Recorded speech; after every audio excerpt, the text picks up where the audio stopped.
Hey guys, it's me Shannon, and this is part 74 of Was I in a Cult? If you hear growling in the back of this video, it's my dog. He always does this when I try to make a video. You hear that? And then he just starts barking like this. So that's why there'll be a lot of stop and goes during this video. So let me catch you up in my story in case you haven't seen the other 73 videos previously. I actually was attending a church that was very, I guess what you can call it as like sort of Pentecostal slash, not completely Pentecostal because we were like allowed to wear makeup, but it was very conservative. And you know, they did pay attention to the way we dressed. Like we weren't really supposed to be wearing tank tops or anything revealing in any way. Like you couldn't have like, even if I show like a little bit of cleavage, like it had to be covered. It was like that type of church where they just wanted you to be completely conservative. And if you, as a woman, dressed in a way that like attracted a man or anything like that, then you were basically considered sinful because you could pull down those men of God. There was something called like the 15-second rule in the church where you couldn't talk to a man for more than 15 seconds or you would be looked upon as you were trying to lure him or, you know, be provocative in some way. That was never a problem for me because I was never attracted to men in the first place and really didn't care if I spoke to them. So, for 2 years, I remember like just going to church and not having any problems or any supposed temptations. Like they were always talking about how talking to the opposite sex was like temptation for people and you should avoid it at all costs and you should just stick with your sisters. Not knowing that I was a lesbian, sticking with my sisters was probably not something I should have been doing. Something I should have been doing is integrating more with men because I didn't even know how to have a friendship with a man, much less did I ever want a relationship with one. At some point in time, I couldn't like withhold my attractions to women, and I ended up going out of the church and being with a woman and leaving the church altogether. And then when I decided to come back, I had to be super honest about the fact that I was a lesbian, and then I decided that I would enter conversion therapy and work on trying not to be gay and trying to be a straight woman, praying for my man of God and waiting for him patiently.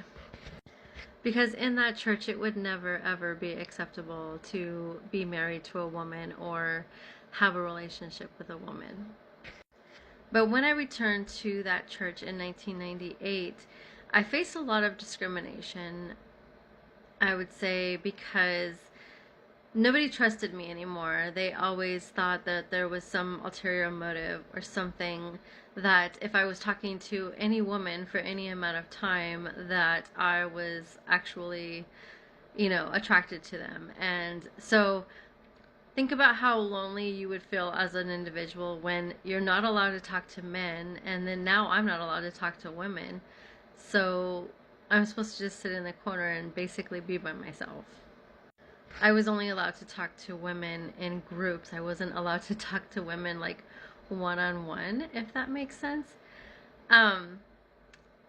Basically, I remember there was a time where one of my friends that I was getting close to, she had been approached by some leadership in the church, and they asked her, you know, to be careful because I was a lesbian and that I might be, you know, trying to establish a relationship with them for the wrong reasons. And they told that person to be careful. And she approached me and she was like really upset about it because she was like, she knew who I was and she knew who she was. She was a straight woman and she wasn't a lesbian, but she was bothered by the fact that someone would actually approach her and tell her to be aware of me.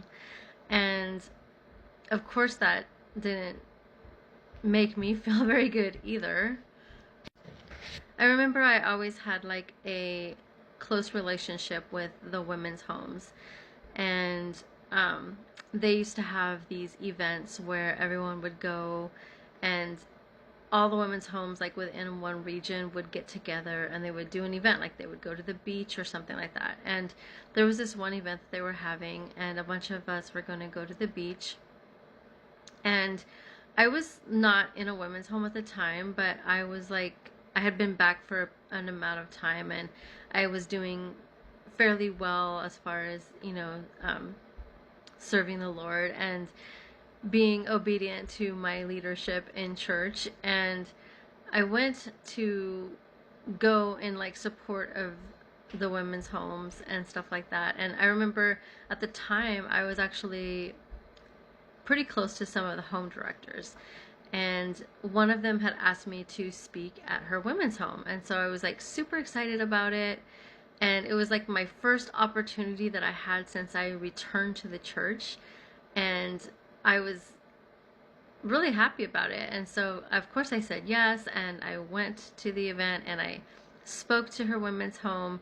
And then about a week later, I was in the kitchen at my church, where everyone went to fellowship after service one day, and the leader, like the main head leader of all the women's homes, she basically came into the kitchen, and I was standing at a table, and there was like a round table, and I was talking to all these women, and she stood at the door and yelled at me from across the room. She didn't like come tap on my shoulder and say, "Can I talk to you?"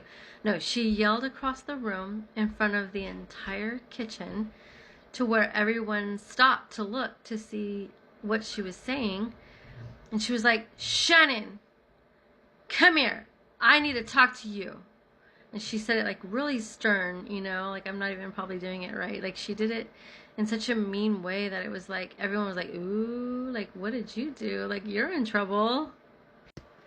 So I go outside and she like rebukes me basically and tells me like, well, first of all, she's like, "Who told you you could speak at the women's home?" And I'm like, God? Like God opened the door, so I went, and they asked me to go, so I went. What's the problem?